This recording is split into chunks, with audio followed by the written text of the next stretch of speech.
Finai buskangni asai shongno muthangai naragani samung butangno buskango naragai DYFI te DYF ni bukhaktai February finai buskangni 4 salmariwo agoli drop gate amchayo khaduma funogui himbotogri lekhlai jagnani thangai tongo saklai rijaka koknama thumnairuni buskango ababai baksa tiri February dok salmari fasalo naitok panda klai mungni bisangtai DYFI te DYF ni bukhaktai theme songbo kari laikha সবাইকে DYFI এবং টিওয়াইএফের পক্ষ থেকে আন্তরিক অভিনন্দন এবং শুভেচ্ছা জানাই। ইতিমধ্যেই রাজ্যের সমস্ত অংশের মানুষ অবগত আমরা ডিওয়াইএফআই এবং টিওয়াইএফ প্রজন্ম বাঁচাও এই স্লোগানের ভিত্তিতে সারা রাজ্য জুড়ে একটা কর্মসূচি গ্রহণ করেছি।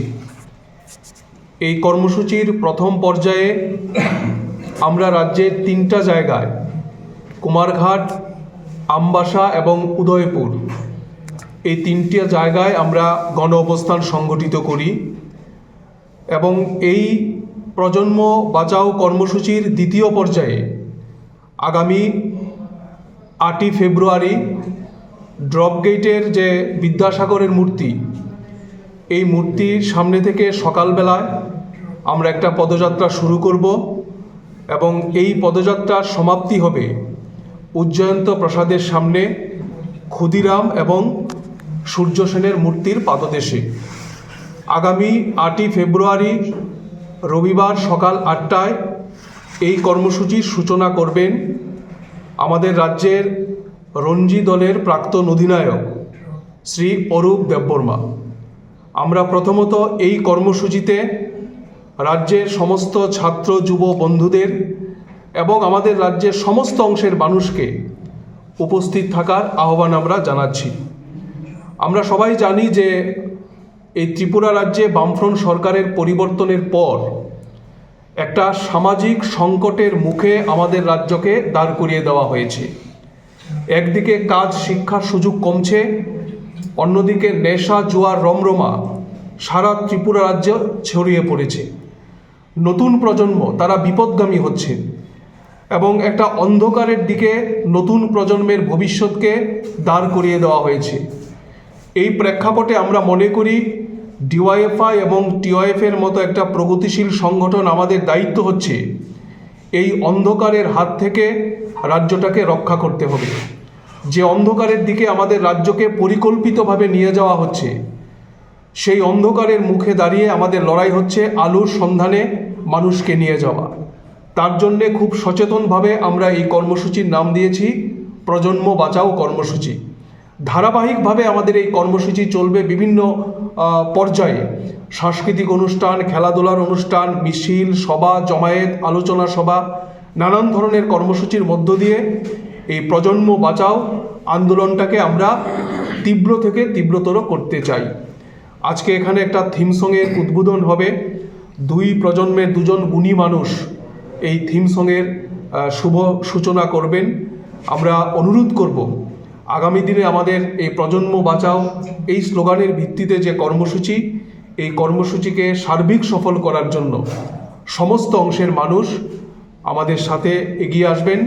রাজ্যটাকে রক্ষা করার যে লড়াই, অন্ধকার থেকে আলোতে উত্তরণের যে লড়াই, এই লড়াইয়ে সমস্ত অংশের মানুষ আমাদের পাশে থাকবেন।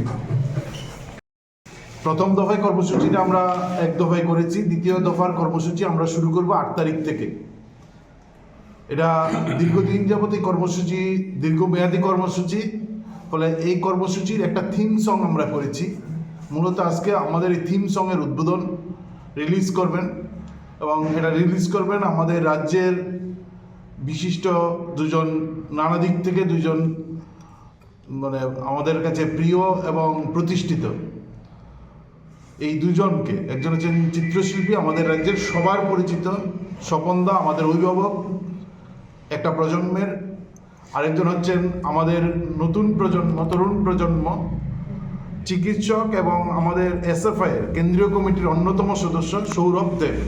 প্রথমেই আমাদের এসএফআইয়ের রাজ্য নেতৃত্ব কমরেড শুভঙ্কর মজুমদার এবং জয়দীপ রাউত তার আমাদের অতিথিদের ফুলের তোড়া দিয়ে বরণ করে নেবেন। আচ্ছা, কর্মসূচিটার কি নাম দিয়েছেন আপনারা?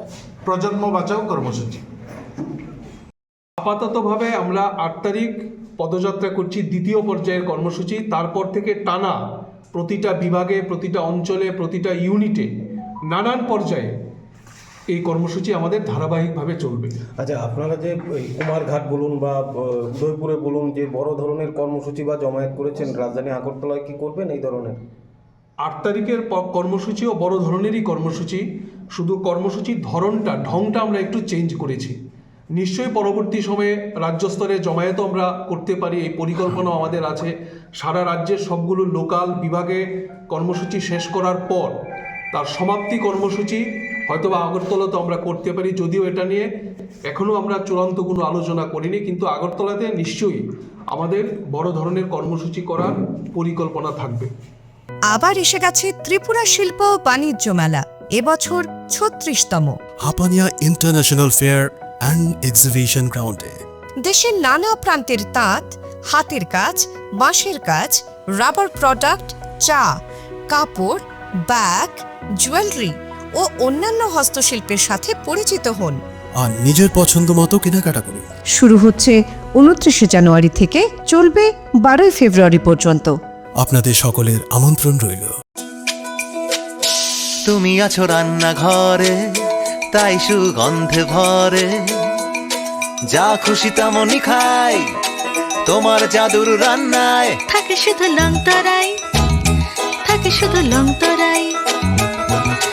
কত কেজি রান্না হয়, মনটাই গড়ছো জয়, ভালোবেসে বলছি তাই, রান্নায় তোমাকে চাই, চাই শুধু লং তরাই, চাই শুধু লং তরাই। লং তরাই গুঁড়ো মশলা, রান্নায় তোমাকে চাই, চাই শুধু লং তরাই।